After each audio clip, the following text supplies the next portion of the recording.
spécialement, on va se lever et on va lire dans Genèse chapitre 45, à partir du verset 1er. Le titre du message s'intitule « Joseph, gardé pour un but ». Joseph, gardé pour un but. Joseph a été gardé, évidemment, parce qu'il y avait une raison, et nous allons voir un petit peu cela, donc, ce soir. Genèse 45, verset 1er. C'est lorsque Joseph, notre texte nous amène, lorsque Joseph donc est roi d'Égypte et il est en face de ses frères. Il est dit Joseph ne pouvait plus se contenir devant tous ceux qui l'entouraient. Il s'écria « Faites sortir tout le monde !» Et il ne resta personne avec Joseph quand il se fit connaître à ses frères. Il éleva la voix en pleurant. Les Égyptiens l'entendirent et la maison de Pharaon l'entendit. Joseph dit à ses frères, « Je suis Joseph. Mon père vit-il encore ?» Mais ses frères ne purent lui répondre sous le choc, car ils étaient troublés en sa présence. Joseph dit à ses frères, « Approchez-vous de moi. » Et ils s'approchèrent. Il dit, il répète, « Je suis Joseph, votre frère, que vous avez vendu pour être mené en Égypte. Maintenant, ne vous affligez pas et ne soyez pas fâchés de m'avoir vendu pour être conduit ici, car c'est pour vous sauver la vie que Dieu m'a envoyé devant vous. Voilà 2 ans que la famine est dans le pays, et pendant 5 années encore, il n'y aura ni labour ni moisson. Dieu m'a envoyé devant vous pour vous faire subsister dans le pays et pour vous faire vivre par une grande délivrance. Ce n'est donc pas vous qui m'avez envoyé ici, mais c'est Dieu. Il m'a établi père de Pharaon, maître de toute sa maison et gouverneur de tout le pays d'Égypte. Hâtez-vous de remonter auprès de mon père et vous lui direz, ainsi a parlé ton fils Joseph. Dieu m'a établi seigneur de toute l'Égypte. Descends vers moi, ne tarde pas, tu habiteras dans le pays de Goshen et tu seras près de moi. Toi, tes fils et les fils de tes fils, tes brebis et tes bœufs et tout ce qui est à toi. Là, je te nourrirai, car il y aura encore 5 années de famine. Et ainsi tu ne périras point, toi, ta maison et tout ce qui est à toi. Vous voyez de vos yeux, et mon frère Benjamin voit de ses yeux que c'est moi-même qui vous parle. Racontez à mon père toute ma gloire en Égypte et tout ce que vous avez vu, et vous ferez descendre ici mon père au plus tôt. Il se jeta au cou de Benjamin, son frère de même père, même mère, et pleura. Et Benjamin pleura sur son cou. Il embrassa aussi tous ses frères en pleurant, après quoi ses frères s'entretinrent avec lui. Amen. Un des passages les plus émouvants de la Bible, les plus merveilleux. Seigneur, nous te demandons de bénir ta parole. Nos cœurs, Seigneur Jésus, ont besoin de cette nourriture indispensable pour vivre. Nous avons besoin de connaître tes voies. Nous avons besoin de ne pas nous décourager, Seigneur, car tu es un consolateur merveilleux. Et l'exemple que nous avons dans la parole de Dieu nous encourage. Place sous nos regards ce soir l'histoire de Joseph. Que ton Saint-Esprit, Seigneur, imprègne nos cœurs et nos pensées de ta puissante parole. Nous te le demandons au nom de Jésus. Amen. Et tout le peuple dit Amen. Amen. Vous pouvez vous asseoir, frères et sœurs. Alléluia. Joseph a été gardé pour un but. Il a eu une vision alors qu'il était jeune homme, 17 ans. Il eut une vision que sa vie serait puissamment utilisée. Vous vous rappelez la vision des gerbes, voyez, qui se prosternaient devant la sienne. Et ces visions, il allait les répéter, évidemment, donc à sa famille, ce qui a créé, évidemment, beaucoup d'émoi, beaucoup de tumulte dans la maison. et il va raconter, nous étions un lit et des gerbes au milieu des champs, et ma gerbe se leva et se tint debout, et vos gerbes l'entourèrent et se prosternèrent devant elle. Oh, voyez, on comprend tout de suite. Ça veut dire que le petit gars, il est au-dessus de nous tous. Nous allons être dominés par notre jeune frère. Ensuite, il a un autre songe, et il raconte encore, il n'a pas la sagesse à 17 ans. Il raconte, et il va dire, j'ai eu un autre songe, hé les gars, j'ai un autre rêve. Voici le soleil, la lune, les 11 étoiles se prosternaient devant moi. Pof! Voyez? Allez-y, voyez, le soleil c'est le père, la lune c'est la mère, et les frères se prosternent devant lui. Ça c'est des visions que Dieu, des visions réelles, pas des visions pizza, voyez, mais des visions réelles, authentiques, qui viennent du Seigneur. Et Dieu a parlé vraiment donc à Joseph. Et qu'est-ce que ça lui disait? Ça lui disait que sa vie serait puissamment utilisée et que sa vie serait utile à beaucoup de personnes. Mais voilà que c'est le contraire qui arrive. Et sa vision semble s'évaporer comme de l'eau sur le feu. Il semble que c'est une illusion qu'il s'est faite. Il semble qu'il a mal entendu, qu'il a mal compris. Et sa vision semble disparaître soudainement comme l'arc-en-ciel soudain disparaît. Cette vision semble fondre comme neige au soleil après que ses frères l'aient vendu comme esclave en Égypte. Les années qui suivirent dans la vie de Joseph furent remplies toutes ces années furent remplies d'injustice, remplies de privations, remplies d'épreuves très dures. Ses frères, en le vendant, ont dit, nous verrons ce que deviendront ses rêves. Et alors que la caravane des Ismaélites s'en va là-bas vers le sud, voilà que, attaché à un chameau, marche leur jeune frère qui est vendu. Puis quand Joseph, arrivé en Égypte, semble se remettre sur ses pieds, sa vie semble avoir un semblant de bon sens, voilà que soudain, dans la maison où il travaille, il est accusé, faussement, d'avoir voulu violer la femme du patron. Il est envoyé en prison. La femme va déclarer, l'esclave hébreu qui nous a été amené est venu vers moi pour se jouer de moi. Et comme j'ai élevé la voix, que j'ai crié, il a laissé son vêtement à côté de moi, il s'est enfui dehors. Cet homme est venu vers moi pour coucher avec moi. J'ai crié à haute voix. Et ainsi de suite. Des mensonges, un tissu de mensonges. Voyez, ça va mal pour Joseph. Où sont ses rêves? Où sont sa vision? Mais cependant, malgré cela, pendant tout ce temps-là, Dieu veillait sur Joseph. Dieu veillait sur la vie de Joseph. Et finalement, après des années de troubles, de problèmes, de tumultes, d'agitation, de tourbillons, de remous, Joseph finit par servir dans la maison la plus haute, celle de Pharaon, et non pas comme un serviteur, mais comme un maître.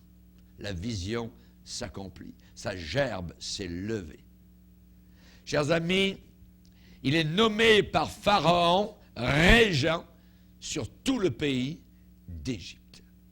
Et pendant ce temps de grande bénédiction, ce temps d'accomplissement, de réalisation, eh bien, c'est là que Joseph, de nouveau, des années plus tard, environ 13 ans plus tard, va faire face à ses frères.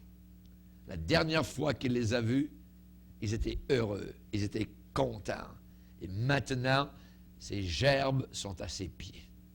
Sa gerbe est debout, le rêve s'est accompli. 13 années d'injustice, 13 années de tourment, 13 années de formation, 13 années où son cœur va être brisé par la puissance de Dieu. Il fait face de nouveau à ses frères.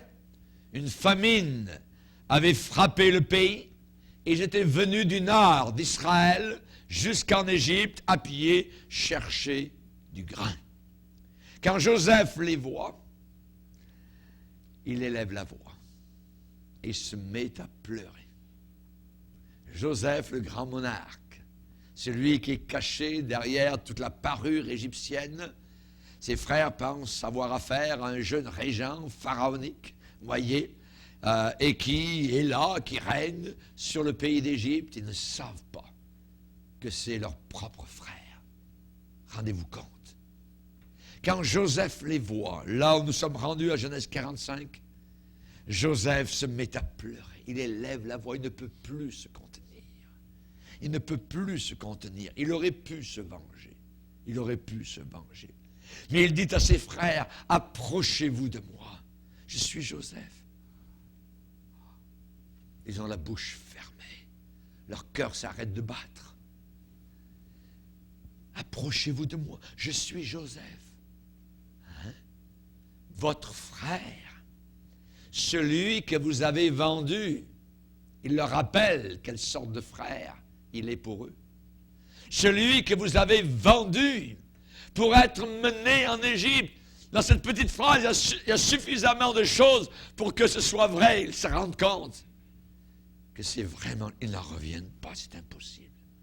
Et il va leur dire maintenant, ne vous affligez pas, ne soyez pas fâchés de m'avoir vendu pour être conduit ici, car c'est pour vous sauver.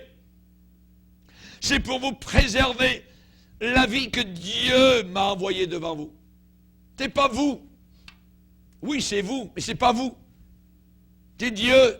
Il va répéter 3 fois. C'est pas vous, c'est Dieu. C'est pas vous, c'est Dieu. C'est pas vous, c'est Dieu. Même si vous m'avez fait du mal, même si vous m'avez fait du tort, il fallait que je passe au travers de cela. Le Seigneur était en train de me préparer pour vous sauver. Voilà comment Dieu travaille.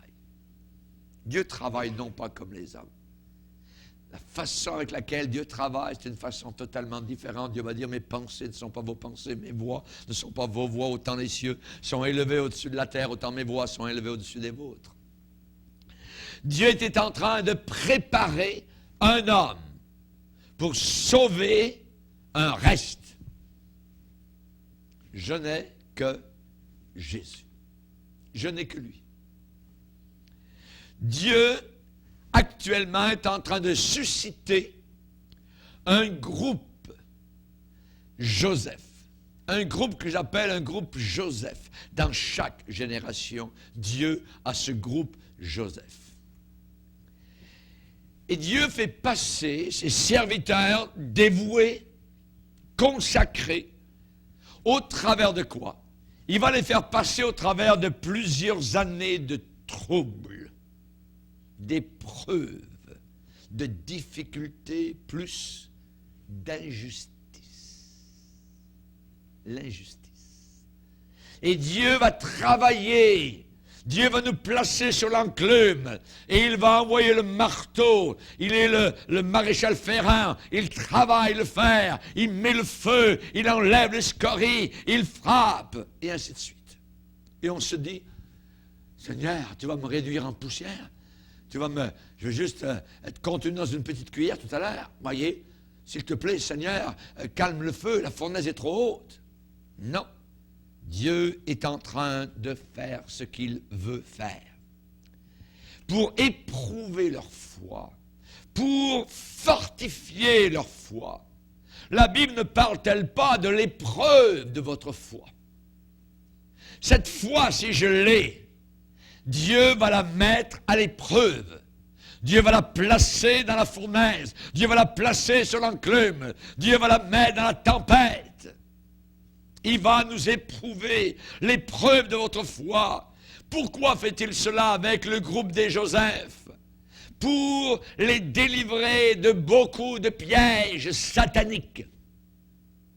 Pour les délivrer de beaucoup de pièges sataniques. Le groupe des Joseph est éprouvé par des façons que très peu d'autres expérimenteront. Le groupe des Joseph font face à des doutes qui les tourmentent. Le groupe des Joseph font face à des craintes, à des pressions, à des tentations féroces. Mais nous avons le Seigneur qui dit, aucune tentation ne vous est survenue qui n'était humaine. Je suis fidèle, je ne permettrai pas que tu sois tenté au-delà de tes forces. Mais avec la tentation, je vais te préparer aussi le moyen d'en sortir. Le croiriez-vous? Joseph n'a jamais été tenté au-delà de ses forces, malgré tout ce qu'il a subi. Et vous n'avez pas été tenté au-delà de vos forces. Parfois nous disons, Seigneur, arrête, s'il te plaît, il y en a trop. Non, il sait à quel point vous allez être capable de résister. Et si c'est trop, il va arrêter. Mais il connaît lui. Moi, je ne connais pas le point de non-retour.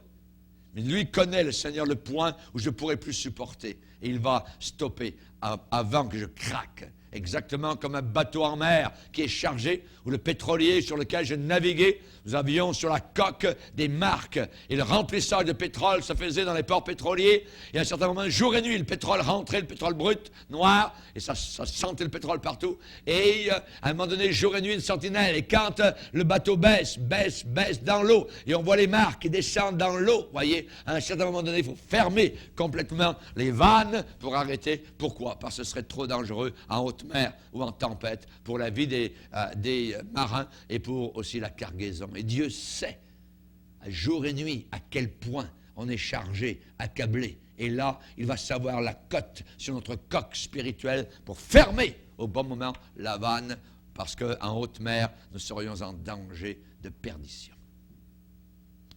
Le plus pénible de tout, c'est que le groupe des Joseph sont éprouvés par quelque chose que nous ne penserions pas. Ils sont éprouvés par la parole de Dieu. Même cette parole de Dieu, parfois, on se dit, mais Seigneur, tu m'as promis cela. Il n'y a rien qui arrive. La vision que tu m'as donnée, la parole que tu m'as donnée, il n'y a rien qui arrive. Pensez-vous que Joseph ne s'est pas posé des questions? Seigneur, il me semble avoir bien compris ce que tu m'as dit, ce que tu m'as montré, ce que la vision, ma gerbe, les autres, tout ça, tu m'as dit que je serais utilisé. Je suis utile à personne. Mais Seigneur, qu'est-ce qui arrive? Me suis-je trompé? Ai-je présumé? Ai-je mal compris? Ai-je mal vu? Est-ce que je t'ai mal lu, Seigneur? Le plus pénible de tout, c'est être éprouvé par la parole. Qu'est-ce que ça veut dire, être éprouvé par la parole de Dieu? L'Écriture dit que c'est exactement cela que Joseph a dû supporter, a dû endurer. C'est le pire. C'est le top. Psaume 105, versets 17 à 19. Dieu envoya devant eux un homme, Joseph, vendu comme esclave. On serra ses pieds dans des liens, on le mit au fer, jusqu'au temps où arriva ce qu'il avait annoncé et où la parole de Dieu l'éprouva.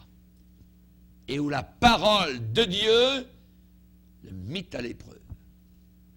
Il n'y a pas pire épreuve que d'avoir entendu Dieu nous dire quelque chose. Il n'y a rien qui arrive. Et là, vous tenez par, je dirais, un élastique. L'élastique est tiré au top, voyez, et vous demandez juste quand est-ce qu'il va casser. Tu m'as parlé, Seigneur. Tu m'as dit des choses. Il n'y a rien qui arrive. Il n'y a rien qui arrive. Voyez. Comment, de quelle façon Joseph fut-il éprouvé par la parole de Dieu? Eh bien, il savait, au travers de toutes ses souffrances, qu'il était un homme juste. Joseph savait qu'il était innocent. Voyez, il savait au fond de son cœur lui-même qu'il avait un cœur pour Dieu, il aimait le Seigneur. Voyez, et cela faisait encore plus que ses souffrances étaient déconcertantes, déroutantes, mystérieuses et inexplicables. J'aime mon Père m'aime, j'obéis à mon Père, je fais les courses de mon Père, je suis le messager de mon Père, je vais parler à mes frères, je suis fidèle à la mission que mon Père m'a donnée, et tout ce qui m'arrive, Je ne retourne pas vers mon père, je suis vendu, je suis haï, je suis jalousé. J'arrive en Égypte, je travaille dans une maison comme esclave. Ensuite, la femme me convoite, elle me met sur le dos quelque chose que je n'ai pas. Je me retrouve dans une prison égyptienne, là où les rats se trouvent, là où l'on mange le minimum de vie pour vivre, pour survivre, tout ça. Où c'est l'humidité, où c'est absolument terrible de vivre dans cette prison-là. Il n'y a pas de lumière, il n'y a rien du tout, obscurité. Et chaînes à mes pieds, chaînes à mes mains. Seigneur, qu'est-ce qui se passe? Me suis-je trompé? T'es-tu trompé? Ça arrive tôt ou tard à de grands hommes de Dieu. Jean-Baptiste était aussi en prison pour avoir prêché la parole de Dieu, pour avoir été fidèle au Seigneur. Il s'est dit, me suis-je trompé? Un jour, il a une visite. Certains de ses amis sont venus le voir. Il leur a dit, retournez voir ce Jésus. Demandez-lui si c'est vraiment lui qui... Un jour, j'ai dit que c'était lui l'agneau de Dieu. Je ne suis plus certain. Vous voyez de grands hommes vaciller. Ça arrive, le groupe des Joseph sont éprouvés au maximum par le Seigneur, parce qu'ils sont utilisés au maximum par Dieu aussi. Des souffrances inexplicables. Joseph a dû penser, Seigneur, tous ces troubles n'ont aucun sens. Ils ne concordent pas. Il n'y a rien qui s'emboîte. Tous ces troubles n'arrivent pas avec ce que tu m'as déclaré, ce que tu m'as dit. Tu m'as dit que je serais puissamment utilisé. Tu m'as dit que je serais un instrument puissant entre tes mains. Et me voici maintenant dans les chaînes d'une prison égyptienne. Et je suis traité comme un violeur, comme un homme obsédé par le sexe. J'ai un cœur pur, je t'aime, Seigneur. Tout ce qui m'arrive va totalement à l'encontre de tout ce que tu m'as dit. Et je crois pourtant avoir bien entendu. La plus grande épreuve de Joseph, ça n'a pas été d'être trahi par ses frères. Non. Sa plus grande épreuve n'a pas été d'être emprisonné, même injustement. Sa plus grande épreuve n'a même pas été d'être oublié et abandonné par ses compagnons de prison que lui-même avait aidés. Non, de loin, sa pire épreuve, sa confusion, était sur la parole de Dieu. Ai-je bien entendu ce que tu m'as dit, Seigneur? Confusion sur la parole, c'est la pire des épreuves. La parole de Dieu l'éprouva. Et seulement des années plus tard, Joseph eut un plein regard sur le but de Dieu lorsque ses frères sont revenus sur la scène. Et alors que Joseph, en regardant en arrière sur son parcours, il a réalisé, ah, je vois maintenant la main de Dieu dans tout cela. Ce n'est pas vous. Ce n'est pas la femme de Potiphar. C'est Dieu qui était dans tout cela. Il était en train de me former pour le trône. Alléluia. J'aimerais vous dire, vous qui souffrez aujourd'hui, vous êtes en train d'être formés pour régner. Vous allez régner sur cette terre renouvelée pendant 1000 ans. Et c'est maintenant que Dieu est en train de former son gouvernement. Vous allez régner, vous n'avez pas d'autorité. Vous les pétrez avec une verge de fer. Les nations de la terre. Il y aura des ministres, il y aura des premiers ministres, il y aura un gouvernement établi par Jésus-Christ, où son drapeau, le drapeau d'Emmanuel, flottera à partir de Jérusalem, gouvernement mondial. Alléluia. Le vrai nouvel ordre mondial ne sera pas amené par les présidents de cette terre, mais par Jésus-Christ, le roi des rois et le Seigneur des seigneurs, le président des présidents. Et je participerai à ce règne, et tu participeras. Actuellement, il est en train de préparer son gouvernement. Il forme ses ouvriers, ses ouvrières. Pendant 1000 ans, nous régnerons sur une terre renouvelée. Alléluia. Que Dieu soit glorifié. Joseph a réalisé, quand il a regardé en arrière, il a dit, je vois maintenant pourquoi le Seigneur a permis toutes ces choses, ces poubelles, ces difficultés, ces injustices dans ma vie. Et ça fait que tout ce que j'ai souffert, tout ce qui a été très douloureux, tout moment d'abandon, tout moment de solitude, tout moment de trahison, en valait la peine. Paul est allé plus loin, il a dit, je me plais. Hein? Paul, attends, je me plais dans les outrages pour Christ. Je me plais dans les difficultés, je me plais dans les emprisonnements, je me plais. Hein?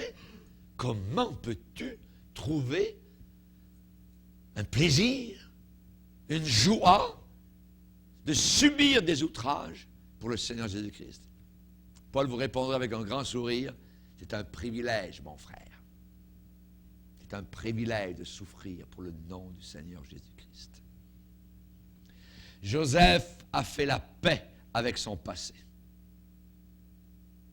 Il y a des gens qui n'ont pas fait la paix avec leur passé. C'est là le problème.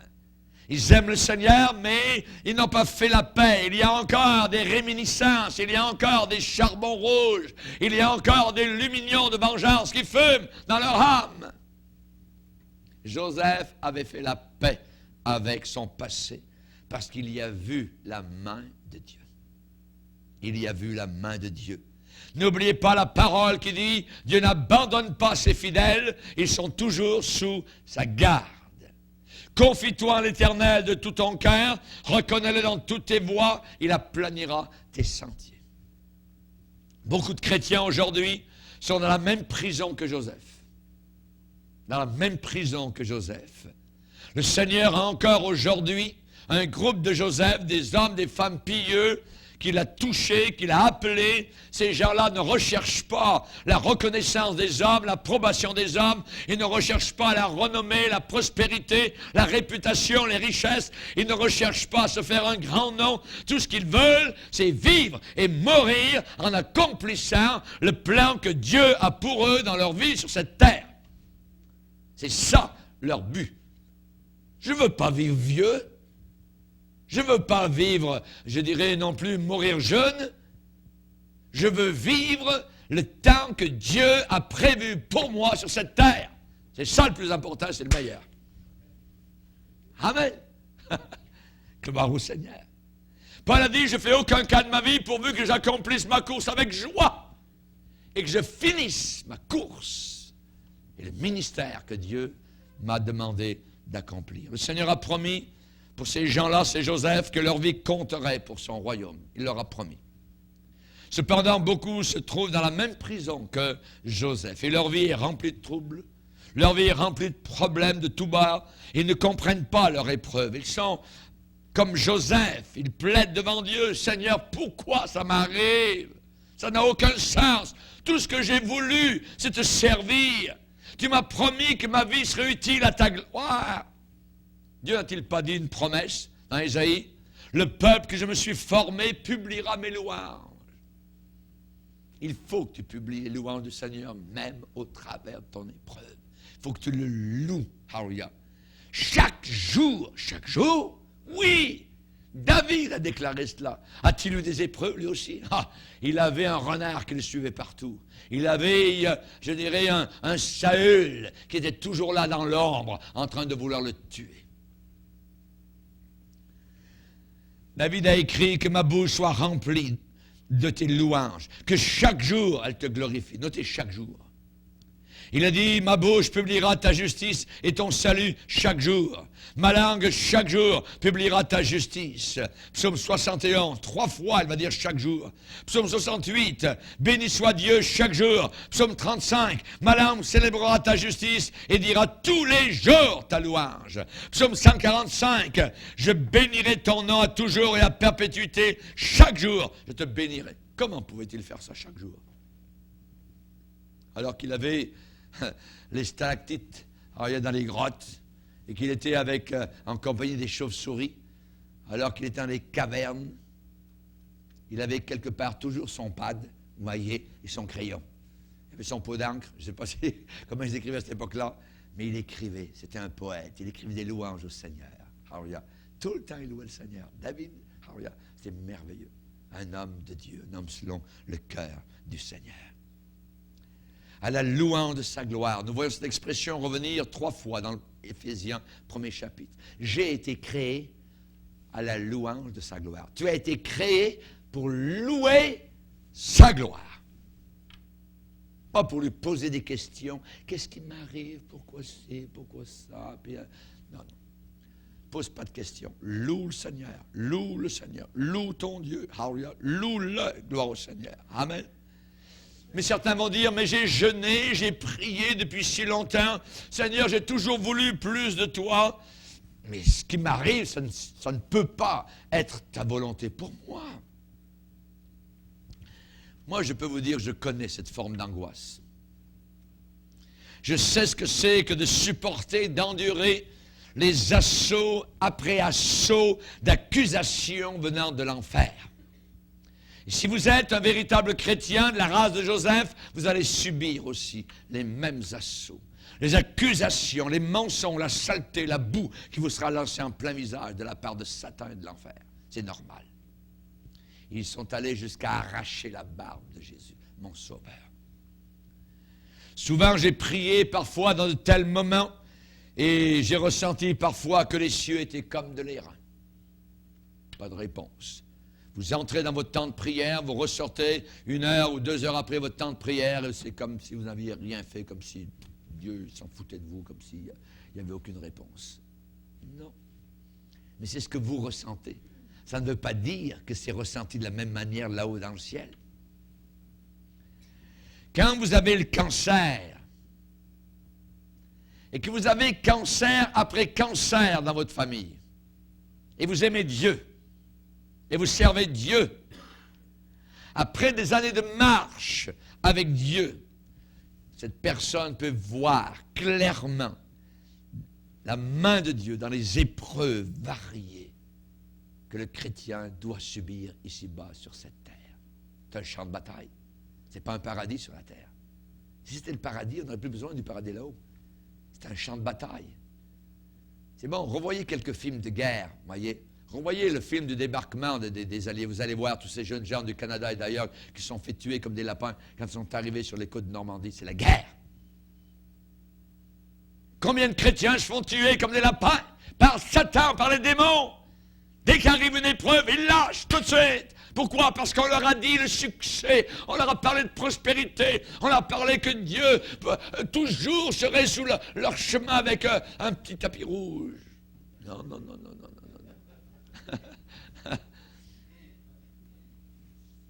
Je peux témoigner que ce que Satan voulait et désirait en mal pour Joseph, Joseph était capable de dire une phrase, Dieu l'a changé en bien. Notre Dieu est capable de revirer toute situation. Il peut placer des rois et les enlever quand il veut, du soir au lendemain. Notre Dieu est capable de tirer quelqu'un du tas de fumier et l'amener directement sur le trône de la gloire. Il est un Dieu tout-puissant. Dieu l'a changé en bien, va-t-il dire à ses frères. Vous aviez médité du mal contre moi. Vous vouliez me tuer, vous vouliez me vendre, vous m'avez vendu. Mais Dieu l'a changé. Dieu. Joseph a vu Dieu dans sa situation. Et souvent, quand on y est en plein dedans, nous ne voyons pas Dieu. Nous sommes aveuglés par nos pleurs. Nous sommes aveuglés par nos tristesses. Nous sommes aveuglés par notre trahison. Nous sommes aveuglés par notre trahison, mais la trahison de quelqu'un que nous aimions peut-être, ou le rejet, ou un divorce, ou quoi que ce soit. Mais Dieu est en train de travailler.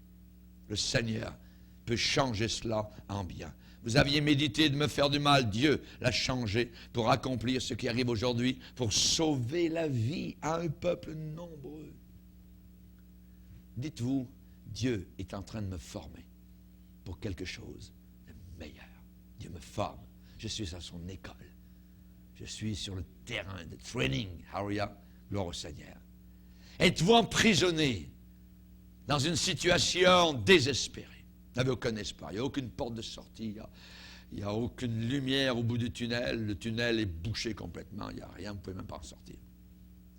Ça semble sans aucun espoir? Eh bien, comme Joseph, beaucoup de ceux qui aiment vraiment le Seigneur sont dans les fers.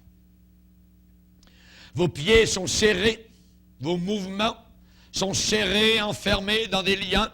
On vous a mis au fer, psaume 105, comme Joseph. Vous êtes tentés, amèrement, férocement. Vous êtes éprouvés. Même votre foi ne semble même plus fonctionner. Vous ne savez même plus comment ça fonctionne. Vous êtes totalement comme une boussole qui s'en va de tous les bords, de tous les côtés. Vous ne savez plus où est le nord. Vous avez le sentiment dans votre cœur que les promesses de Dieu ne marchent pas pour vous. Oh, ça marche pour les autres, mais pour vous, ça ne marche pas. Vous voyez? Et pourtant, la Bible dit que celui qui a fait la promesse est fidèle. Et sa fidélité, dans les moments de prison, on ne la voit pas. On ne la voit pas. Le pire de tout, c'est que la parole de Dieu qu'ils aiment tellement, si tendrement, cette même parole semble être une épreuve pour leurs âmes. On la lit, on l'ouvre, mais c'est bien beau, c'est des belles promesses, mais pour moi, Seigneur, c'est pas ça qui est en train de se réaliser. Vous voyez? Et les personnes sont éprouvées, la parole Dieu les éprouve. Et avec une grande douleur, ces serviteurs et ces servantes de Dieu peuvent rester dans les fers jusqu'au temps prévu quand Dieu les appellera à sortir. Comme Joseph. Et à ce moment-là, ils sont dans la prison et ils prononcent le même cri que Joseph. Il avait 2 collègues de prison. Il leur a dit, à l'un, souviens-toi de moi, montre, je te prie, de la bonté à mon égard, quand tu seras sorti de la prison, fais-moi sortir de cette prison, ici même, je n'ai rien fait pour être mis en prison, souviens-toi de moi, parle aux autorités quand tu seras sorti. Et il y a des chrétiens comme cela qui crient vers le Seigneur, qui disent, Seigneur, je suis enchaîné ici dans cette terrible prison de désespoir. Ne m'oublie pas. Montre-moi de la miséricorde. Délivre-moi de ce trouble. Je veux seulement et uniquement te servir. Je veux être un sacrifice vivant selon Romains 12. Je veux t'offrir mon corps. Je veux m'abandonner entre tes mains, Seigneur.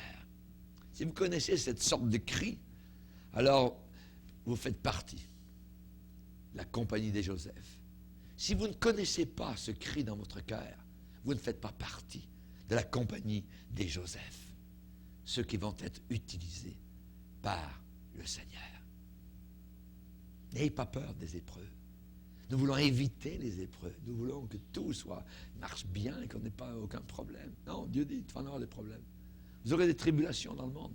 Mais prenez courage, j'ai vaincu le monde. Alléluia, gloire au Seigneur. Le psaume 10, cependant, Seigneur, tu regardes, tu vois la peine, la souffrance, pour prendre en main leur cause. C'est à toi que s'abandonne le malheureux. Tu entends les vœux de ceux qui souffrent, ô Éternel. Affermis leur cœur, prête l'oreille. Joseph a vu une chose. Joseph a vu que Dieu l'avait préservé pour un but. Il a vu cela. Gardé. Psaume 121. Il gardera ton départ, il gardera ton arrivée. Il te gardera tout mal. Sans l'Éternel, qui nous gardera? Sans l'Éternel, qui nous protégera? Paul a dit, j'estime que les souffrances du temps présent n'ont aucune comparaison avec la gloire qui nous attend. La gloire qui nous attend. Joseph a vu ses frères. C'est moi, Joseph.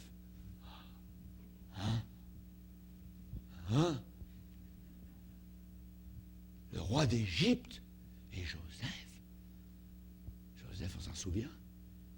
Ça revient vite. C'est là. C'est resté là depuis 13 ans dans leur tête. Joseph est là. Comment c'est un esclave. La dernière fois qu'on l'a vu, il était attaché derrière la queue d'un chameau. Il est là sur le trône. Je suis Joseph. Je suis Joseph. Ah, ils en reviennent pas, ça trotte dans leur tête. Ils en reviennent. Il peut se venger. Il peut nous faire tous tuer. Il a le pouvoir. Oui. Je suis Joseph. Joseph ouvre la bouche et il va dire, mes frères, il pleure, il y a des larmes, imaginez. Il a renvoyé tous les Égyptiens. Il veut être tout seul avec ses frères. Je suis Joseph. Dieu m'a envoyé, Dieu m'a envoyé devant vous pour vous préserver, pour vous faire subsister dans le pays, pour vous faire vivre par une grande délivrance, pour sauver vos vies. Ce n'est pas vous qui m'avez envoyé, c'est pas vous. N'ayez pas peur, ce n'est pas vous, c'est Dieu. Dieu a utilisé votre haine contre moi. Dieu a utilisé votre jalousie contre moi. Dieu a changé le mal qui était dans vos cœurs pour faire arriver ce qui arrive aujourd'hui, pour vous faire du bien. C'est merveilleux. Merveilleux. Nous avons blasphémé le Seigneur. Nous avons haï le Seigneur. On a agi comme on voulait. On a fait ce qu'on pensait, puis ça, puis moi, Dieu, tout ça, puis la Bible, j'ai envie de ça, je veux être conduit par mes yeux, par mes convoitises, tout ça. Un jour, on arrive, je suis Jésus. Je suis le roi de l'univers. Il va m'envoyer en enfer. Non. C'est pour te faire vivre pour l'éternité. Regarde mes mains. Regarde mes pieds. Veux-tu voir mon côté? C'est pour toi. Tu vas régner avec moi. Tu vas t'asseoir sur un trône. On a la bouche fermée, ouverte, je ne sais pas comment, voyez? Notre cœur s'arrête de battre. Que Dieu soit glorifié. Que Dieu soit béni. Alléluia. Il va leur dire, alléluia, Joseph était capable maintenant de regarder, il pouvait regarder toutes les années passées, 13 exactement. Il avait 17 ans, il a maintenant 30 ans, il est roi de toute l'Égypte. Et il pouvait regarder toutes ces années d'épreuves et de souffrances en arrière de lui, en rétrospective, et dire, c'est Dieu qui m'a envoyé sur ce parcours et dans ce voyage. Et Dieu avait un but précis en me faisant passer par toutes ces difficultés terribles et injustes. Dieu, c'est lui qui avait un but précis en me faisant passer par la trahison de mes frères, par l'accusation de la femme de Potiphar, et ainsi de suite. Et je vois maintenant que tout ce que j'ai supporté m'a conduit à ce moment-ci. M'a conduit à ce moment-là. Mes frères, c'est le Seigneur qui m'a préparé pendant toutes ces années pour vous aider, pour vous sauver, pour vous nourrir. Vous ne mourrez pas de famine. Mes frères, c'est le Seigneur qui a orchestré toutes ces choses pour vous amener à sa grâce qui préserve et qui garde comme il l'a fait pour moi. Le sang qui coule dans vos veines, c'est le sang qui coule dans mes veines. Un Juif à la tête de l'Égypte. Dieu seul est capable de faire ça. Il avait tout le pouvoir de l'Égypte entre ses mains. 13 ans plus tard. Quelle révélation incroyable, spécialement pour Joseph.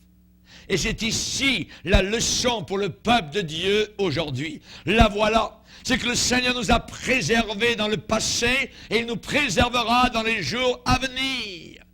Le plus important de tout, c'est que Dieu a un but éternel derrière tout cela.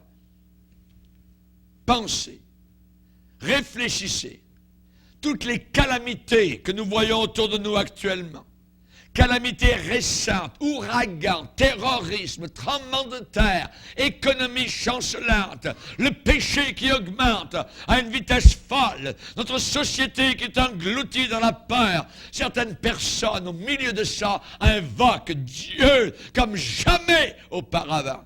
Il y a des chrétiens qui étaient tièdes dans le passé et qui ont commencé maintenant à s'accrocher aux promesses de Dieu, promesses de protection, et qui ont commencé à prier et qui disent, Seigneur, s'il te plaît, place une aide de protection autour de moi, marche avec moi aujourd'hui, garde-moi, s'il te plaît, Seigneur, garde ton œil sur toutes mes bien-aimés, mes pas. Et Dieu, qu'est-ce qu'il fait? Il le fait.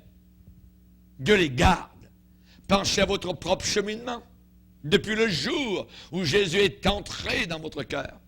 Regardez en arrière à votre vie depuis que Jésus-Christ vous a transformé et changé. Je suis sûr que vous pourriez écrire tout un livre sur comment Dieu vous a délivré. comment Dieu vous a aimé au travers de crises terribles, de pièges sataniques, de tentations formidables. Combien de fois vous avez été prêt à lâcher le combat? Combien de fois vous étiez proche d'abandonner littéralement la bataille? Vous étiez à deux doigts d'abandonner, de vous abandonner à la convoitise ou au désespoir. Vous ne l'avez pas fait. Merci Seigneur. Vous parlez d'attaque terroriste? Chers amis, pendant des années, vous avez été sous le tir, les assauts du plus grand terroriste mondial, le plus puissant, le plus vicieux, le plus méchant, le plus rusé, Satan lui-même en personne. Et à certaines occasions, vous vous êtes battu corps à corps. Mais cependant, il n'a pas encore réussi à vous détacher, à vous détourner de Jésus-Christ, votre Sauveur. Vous l'aimez au fond de votre cœur. Alléluia. C'est un miracle. C'est un miracle, gloire au Seigneur. Et vous dites avec Paul, écrivons chrétiens de Rome, qui nous séparera de l'amour de Dieu manifesté en Jésus-Christ? Sera-ce la tribulation? Sera-ce l'épreuve? Sera le manque de nourriture? Sera-ce l'épée? Sera-ce le pistolet sur la tempe? Rien ne pourra nous séparer de l'amour de Dieu manifesté en Jésus-Christ, notre Sauveur. Alléluia. Chaque fois, le Seigneur vous a secouru. Chaque fois, le Seigneur vous a préservé. Chaque fois, le Seigneur vous a gardé. L'Épître de Jude a été écrite à une certaine catégorie de personnes, ceux qui ont été appelés, ceux qui ont été aimés en Dieu le Père, et ceux qui ont été gardés pour Jésus-Christ. Je peux dire qu'au travers de ces 40 années, Alléluia, et plus dans le Seigneur, Dieu m'a gardé, Dieu m'a préservé, et c'est merveilleux. 1 Pierre va nous dire, à vous qui par la puissance de Dieu, pas une petite puissance, la puissance humaine, non. Puissance psychologique, non. La puissance de Dieu, vous avez été gardés par la foi pour le salut prêt à être révélé dans les derniers temps. Jésus a dit, mes brebis entendent ma voix, je leur donne la vie éternelle. Elles ne périront jamais, personne ne les ravira de ma main. Que Dieu soit béni. Corinthiens nous dit, il vous affermira aussi jusqu'à la fin. Jusqu'à la fin, il va vous garder ferme. Ne crains pas, chrétien. Ne crains pas, n'aie pas peur, chrétienne. Il va t'affermir. Aujourd'hui, vous avez un puissant témoignage de sa protection merveilleuse. Vous pouvez dire, c'est le Père qui m'a placé sur ce parcours. C'est le Père qui m'a placé dans cette course. Sa main a été placée sur moi tout au long de ces années passées. Il m'a sauvé quand je méritais d'être détruit et ruiné. Il m'a sauvé. Il m'a gardé. Si Satan n'a pas pu me détruire, aucun terroriste n'y arrivera. Alléluia. Mon Dieu est complètement fidèle pour me préserver et me garder. Et nous chantons avec Jérémie dans les Lamentations, « Ô Éternel, que ta fidélité est grande. Que ta fidélité est grande. Great is thy faithfulness. » Pourquoi Dieu a-t-il choisi de nous garder? Pourquoi Dieu a-t-il choisi de vous garder? Alors que beaucoup autour de vous sont tombés, sont retournés vers le diable, vers le monde et vers les convoitises. Partout où vous regardez dans n'importe quelle direction, vous voyez des vies dévastées, vous voyez des foyers détruits, brisés, des rêves écrasés, et cependant, vous tenez bon. Et malgré cela, vous êtes debout, vous êtes délivrés, vous êtes libres et vous êtes heureux. Comment ça se fait? Pourquoi le Seigneur vous a-t-il préservé? Pourquoi vos péchés n'ont-ils pas été dévoilés au monde entier? Pourquoi Dieu vous a-t-il préservé de la ruine et de la honte? Dieu a un but pour vous. Dieu vous a préparé une œuvre en avant de vous, gloire au Seigneur. Il dit que les projets que Dieu a pour nous sont des projets non de malheur, mais des projets de paix. Des projets de paix et d'avenir. Et seulement une personne éprouvée, testée au plus haut point, une personne seulement préparée pourra accomplir cette tâche-là. La Bible dit dans 2 Timothée, « Efforce-toi de te présenter devant Dieu comme un homme éprouvé. » qui a fait ses preuves, qui est passé par des fournaises chauffées, 7 fois plus que de coutume. Nous sommes témoins de l'époque où Jésus-Christ a dit qu'il reviendrait. Moi, je crois que nous sommes l'époque où Jésus va revenir. Pas certain, pas l'affirmer 100%, mais il y a de fortes possibilités. Regardez les conditions actuelles autour de nous, de notre nation. Regardez le monde. Dieu a dit à Jérémie, que vois-tu, Jérémie? Il dit, je vois une fournaise au nord. Il dit, t'as bien vu, c'est ça. C'est du nord que va arriver le jugement.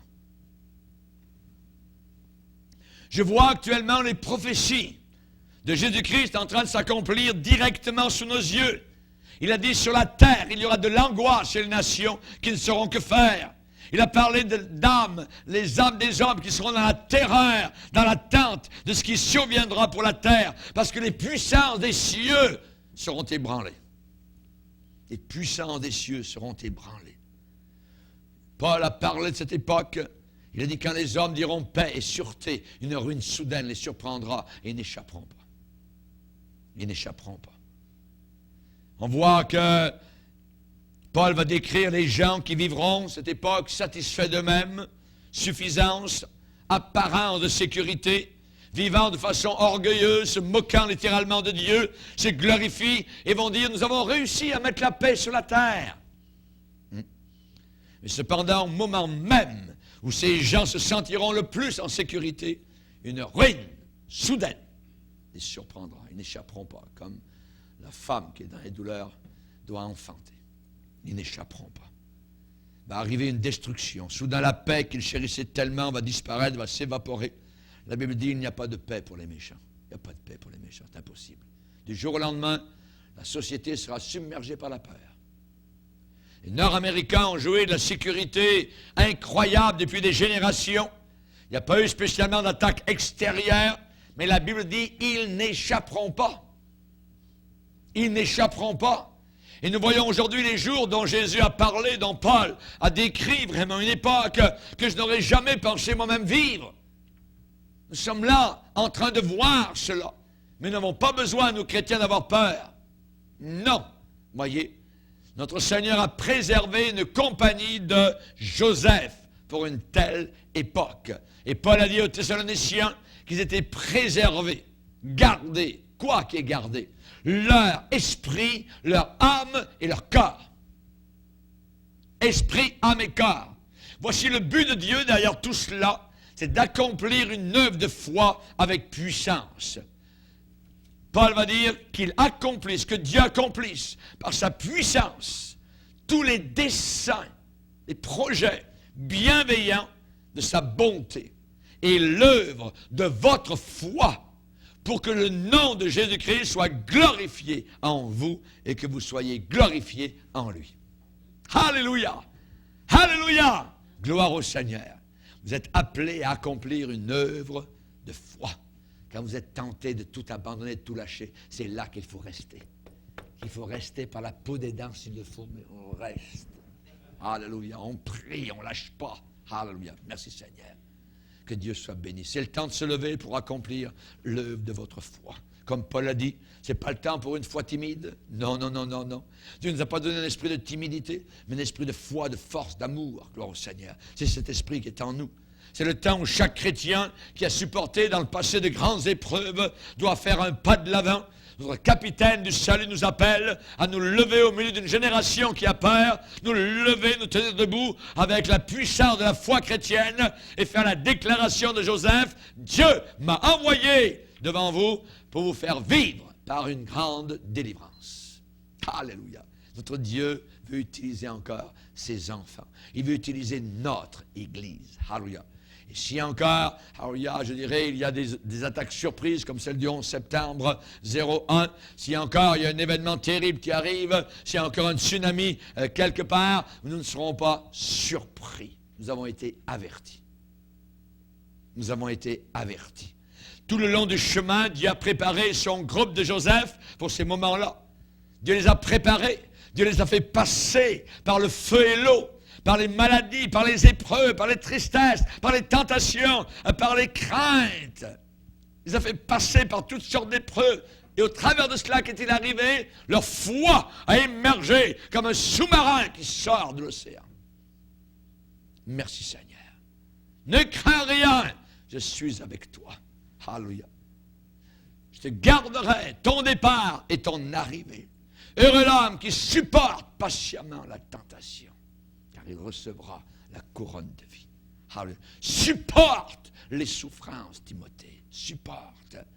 Exactement comme l'enfer relâche, libère, vomit ces hordes de démons terroristes, le Saint-Esprit actuellement est en train de rassembler une armée de chrétiens préservés, gardés. Et il les envoie de l'avant, remplis de confiance et remplis de foi. Ces gens-là savent qu'ils ont été appelés pour délivrer les autres. Pour délivrer les autres. Le Dieu de toute grâce, qui vous a appelé en Jésus-Christ à sa gloire éternelle, après que vous aurez souffert un peu de temps, vous rendra inébranlable, solide dans la foi. Alléluia. Armé jusqu'aux dents avec un casque du salut, l'épée de l'esprit. Alléluia. Marchez sur les serpents, les démons, les scorpions. Rien ne pourra vous nuire. Rien, a dit le Seigneur, ne pourra vous nuire. Merci Seigneur. Il nous envoie de l'avant. Nous sommes remplis de foi et de confiance. Nous savons que nous avons été appelés pour délivrer les autres. Nous sommes nés et nous avons été préservés spécialement pour cette époque. Oh Timothée, sache que dans les derniers jours, il y aura des temps difficiles. Les hommes seront égoïstes, amis de l'argent, fanfarons, hautains, blasphémateurs, rebelles à leurs parents, ingrats, irreligieux, insensibles, déloyaux, calomniateurs, intempérants, cruels, ennemis des gens de bien, traîtres, emportés, enflés d'orgueil. Ils aimeront le plaisir plus que Dieu. Ils auront l'apparence de la piété, mais ils en renieront ce qui en fait la force. Éloigne-toi de ces hommes-là. Nous sommes là, nous sommes rendus là. Nous sommes nés et nous sommes préservés au milieu de ce temps de grande crise. Mardoché a dit à Esther, la jeune fille, qui sait, si ce n'est pas pour un temps comme celui-ci que tu es parvenu à la royauté. Qui sait, si ce n'est pas pour un temps comme le nôtre que nous sommes parvenus où nous sommes parvenus, même comme Église, pour aider les autres, pour nourrir les autres. Nous avons des greniers remplis de nourriture. Dieu nous donne une abondance, une direction, un équilibre. Alléluia. Pour discerner l'erreur, pour discerner les faux prophètes, pour être gardés au travers de tout cela, pour justement un temps comme le nôtre. Dieu nous a accordé un ministère personnel avec la puissance de Dieu pour changer les vies. Et alors que le monde va aller de plus en plus de désastre en désastre, la tristesse va augmenter de toutes parts, Dieu va appeler des soldats fidèles qui ont été entraînés pour la guerre, pour le champ de bataille. Et ils porteront, alléluia, l'étendard de la croix. Ils parleront de Jésus, ils vont dire, il y a un seul qui peut t'aider, c'est Jésus-Christ. Un seul qui peut t'aider, c'est le Seigneur Jésus-Christ. Ces hommes et ces femmes ont enduré de grandes épreuves, ont été préparés, comme Joseph, qui a enduré un paquet d'injustices pendant 13 ans. Le training a duré 13 ans. Imaginez. Pas étonnant qu'un jour, il est arrivé devant le trône et il a eu à sa main la bague royale de Pharaon. C'est Dieu. Et il a dit à ses frères, c'est Dieu qui m'a envoyé devant vous. Baissons nos têtes et prions le Seigneur. Seigneur, nous te prions spécialement pour nos frères et sœurs qui reçoivent leur training actuellement, leur entraînement, Seigneur. Nous te prions pour ces frères et sœurs qui subissent de très grandes épreuves, Seigneur. Nous te prions qu'ils puissent en sortir, qu'ils puissent émerger comme un sous-marin sort soudainement de l'océan avec une foi solide, sûre, certaine et forte. Seigneur, que la puissance de Dieu repose sur eux. Seigneur, je peux qu'une telle puissance ne soit pas visible à une grande échelle. Je peux que ce soit seulement visible de façon très simple, par un esprit paisible, un esprit de paix. À celui qui est ferme, tu as dit, Seigneur, dans ses sentiments, tu assures la paix parce qu'elle se confie en toi. Seigneur, tu nous as donné un sourire au milieu d'une mer de sourires froncés. Tu nous as donné le repos de l'âme et du corps et de l'esprit. Nous avons l'âme calme et tranquille comme un enfant sevré auprès de sa mère, alors que les autres tremblent, Seigneur. Nous te bénissons et nous te glorifions. Nous sommes en paix. Seigneur, nous voulons être avec toi. Tu as dit, je t'instruirai, je te montrerai la voie que tu dois suivre. Je te conseillerai. J'aurai le regard sur toi. Rappelle-toi, mon frère, ma sœur, cherche le Seigneur dans la prière. Demande-lui, Seigneur, qu'est-ce que veut dire tout cela? Il va te montrer. Dieu t'a préservé pour un but. Dieu t'a gardé pour un but. Il t'a appelé à faire partie du groupe des Joseph pour une époque comme la nôtre, pour un temps comme celui-ci. Merci Seigneur. Amen.